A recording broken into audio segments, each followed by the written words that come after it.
விஜய் என்னப்பா இவரை மட்டும் தான் எதிர்க்கிறாரு, இவங்களை எதிர்க்க மாட்டேன்றாரு, அவங்கள பத்தி எதுவுமே சொல்ல மாட்டேங்கிறாரு. இல்ல நான் கேட்கிறேன், இது யாருக்கான எலெக்ஷன்?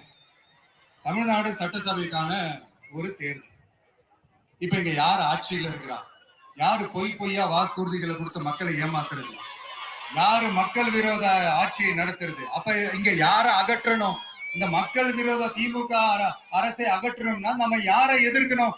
எதுக்கு தேவையில்லாம பல முறை மக்கள் ஆல்ரெடி டிலீட் பண்ணவங்களை எதுக்கு நம்மளுடைய கான்சென்ட்ரேஷன், நம்மளுடைய டார்கெட் திமுக என்றப்போ டார்க்னஸ் குள்ள எதுக்கு கல்லெறியணும்? இங்க மக்களை விரும்புற விஜய் வேணுமா, இல்ல மக்கள் விரோத ஆட்சி நடத்துற ஸ்டாலின் சார் வேணுமா? அவ்வளவுதான் இந்த தேர்தலே.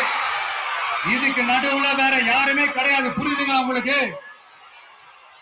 என் நெஞ்சில் குடியிருக்கும் சேலம் மக்களே,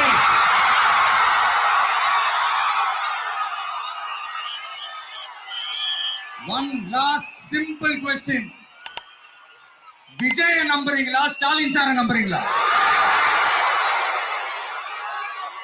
அவ்வளவுதான், முடிஞ்சு போச்சு. கத்தம் கத்தம்.